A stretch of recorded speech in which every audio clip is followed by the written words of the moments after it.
Hello viewers, welcome to my YouTube channel Paramount English study with Rajan sir. आप लोगों को हम ये बता रहे हैं आज कि किस तरह से आप लोगों का जो न्यू एडवर्टीजमेंट अभी तक नहीं आया है तो उससे आप लोगों के सीट पर क्या प्रभाव पड़ने वाला है। जैसे और आपको ये भी बताएंगे कि राजकीय इंटीग्रेट की स्थिति में जो समाज विज्ञान हिंदी की नियुक्ति न होने के नाते क्या उसका प्रभाव पड़ेगा आपके टीजीटी और पीजीटी के सीट पर। ये सारी चीज़ें बहुत ही जो है महत्वपूर्ण हैं। आपको एक एक चीज़ बताते चल रहे हैं। पहला तो ये कि आप जानते हैं कि राजकीय इंटीग्रेट का जो एग्ज़ाम हुआ था तो उसमें सामाजिक विज्ञान यानी कि सोशल साइंस और हिंदी की नियुक्ति जो है वो बाधित रह गई। कई और सब्जेक्ट थे जिनकी पूरी 100% नियुक्ति नहीं हो पाया था। इस कारण से जो सीटें जो प्रभावित होने वाली हैं वो टीजीटी और पीजीटी की ही होंगी, क्योंकि माध्यमिक शिक्षा सेवा चयन बोर्ड में जो सीटें लोग छोड़ करके राजकीय इंटीग्रेट में जाना चाहते थे, अब उनकी जब नियुक्ति राजकीय इंटीग्रेट में नहीं हो पाएगी तो माध्यमिक शिक्षा सेवा चयन बोर्ड में अगर चयनित हैं तो वो यहीं पर आएंगे और यहीं पर ज्वाइन करेंगे। इससे क्या होगा कि जो वेटिंग लिस्ट में लोग बैठे हुए हैं, चाहे इंग्लिश सब्जेक्ट के हों, चाहे साइंस या संस्कृत या हिंदी या अन्य सब्जेक्ट के लोग, तो उनको इसमें थोड़ा सा नुकसान होगा। थोड़ा सा क्या, ज़्यादा भी नुकसान हो सकता है यदि एक स्थिति बनी रह गई लंबे समय तक। और कुछ लोग तो ऐसे हैं भी जो राजकीय इंटीग्रेट में थे लेकिन माध्यमिक शिक्षा सेवा चयन बोर्ड में जो जिनका अपने घर के पास नियर कहीं पर उनको कॉलेज मिल गया है, अपने डिस्ट्रिक्ट में मिल गया है, वो लोग बहुत दूरी पर अगर रहे थे, ज्वाइन किए थे राजकीय इंटीग्रेट में, तो वो भी वहाँ से वो हट करके अपने डिस्ट्रिक्ट लेवल को ही प्रेफर किया है। यानी कि इससे क्या हुआ है कि माध्यमिक शिक्षा सेवा चयन बोर्ड की ही सीटें कम हुई हैं। वो यानी कि माध्यमिक शिक्षा सेवा चयन बोर्ड में क्या हुआ, पीजीटी और टीजीटी यहाँ पर लोग की संख्या आती रही है, धीरे धीरे आ रही है। उससे आपके माध्यमिक शिक्षा सेवा चयन बोर्ड की सीटें जो है कम हो रही हैं और इसका प्रभाव जो पड़ेगा वो आने वाली वेटिंग लिस्ट में पड़ेगा। और वेटिंग लिस्ट आता भी है तो जितनी सीटें आपको दी गई हैं, बताई गई हैं, उसमें अब सीटें कुछ कम होने के भी आसार दिखने लगे हैं। इंग्लिश में भी ऐसी कंडीशन बनेगी, संस्कृत में भी होने वाला है, साइंस में भी होने को है, और बाकी जो अन्य सब्जेक्ट है उसमें भी यही कंडीशन होगा। रिजल्ट को लेकर के है तो रिजल्ट का आपका कंडीशन जो बताए थे हम कि वो मार्च की लास्ट तक जा सकता है पीजीटी का, और टीजीटी का तो जो है ये कोर्ट का डिसीजन देने के बाद ही लग रहा है कि आप लोगों का रिजल्ट अप्रैल में ही दे पाएंगे। और जो बॉयज़ का था टीजीटी बॉयज़ आर्ट का, और जो है सिविक्स पीजीटी का रिजल्ट ये आपका दे सकते हैं नेक्स्ट वीक में, इसी वीक में भी दे सकते हैं आपका पीजीटी सिविक्स का रिजल्ट और पीजीटी आर्ट का रिजल्ट।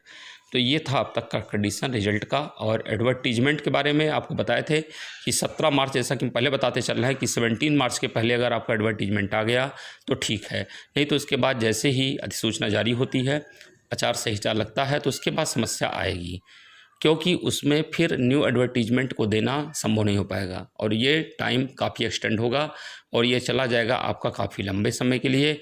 फिर आपका दिखने लगेगा 2022 का असेंबली इलेक्शन, और वहाँ पर फिर सीटें जल्दी से आपको एडवर्टीजमेंट दे करके ताकि लोगों को मोटिवेट किया जाए। तो इस प्रकार से एक नया प्रकार से कार्य होगा, यानी कि कार्य में काफ़ी लंबा समय लग सकता है। तो इससे निश्चित रूप से जो वेट कर रहे हैं एडवर्टीजमेंट का वो काफ़ी जो है हार्टली डिजेक्टेड हैं, डिप्रेस्ड हैं। कुछ लोग तो इतने उब गए हैं, उन लोगों के कमेंट्स आते हैं, देख करके तकलीफ़ होती है, कष्ट होता है, दुख होता है। लेकिन क्या किया जाए, हम गवर्नमेंट नहीं हैं, हमारे हाथ में ऐसा कुछ नहीं है।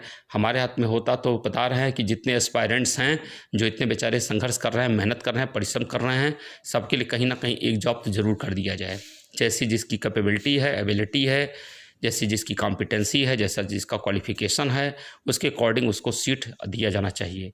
यही एक स्वस्थ राष्ट्र का सबसे बड़ा न्यू है कि अच्छे लोगों को कभी भी इग्नोर, ओवरलुक ना किया जाए, उनका रिस्पेक्ट हो, तभी एजुकेशन को बढ़ावा मिल सकता है, तभी किसी स्टेट और नेशन की जो फाउंडेशन है वो आपकी स्ट्रांग हो पाएगी। ये हमेशा होना चाहिए माइंड में लोगों के, क्योंकि ये अगर चलता रहा और लोग डिप्रेस होते रहे, स्ट्रेस में आते रहे, अपसेट होते रहेंगे तो भी ये ठीक नहीं है।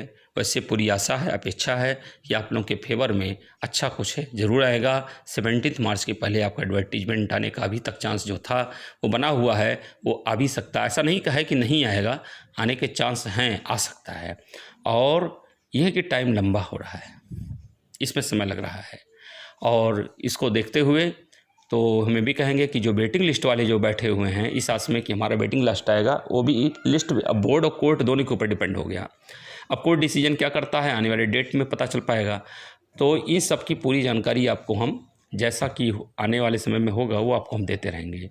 तो एग्जैक्ट डेट अभी हम आपको नहीं बता पा रहे हैं, लेकिन एग्जैक्ट डेट भी अगर हमको जानकारी मिल गई तो वो भी बताएंगे। जैसे कि इसके पहले जो है कई ऐसे रिजल्ट को लेकर के था और कई चीज़ों को लेकर था, हमने आपको जो डेट बताया था एग्जैक्ट, इस डेट को इस तारीख तक या इस कट ऑफ तक ये आपका रिजल्ट आएगा, ये इस सबका समय होगा। तो ये सारी चीज़ें आपको बताएं, वैसे भी आपको पता चल पाएगा।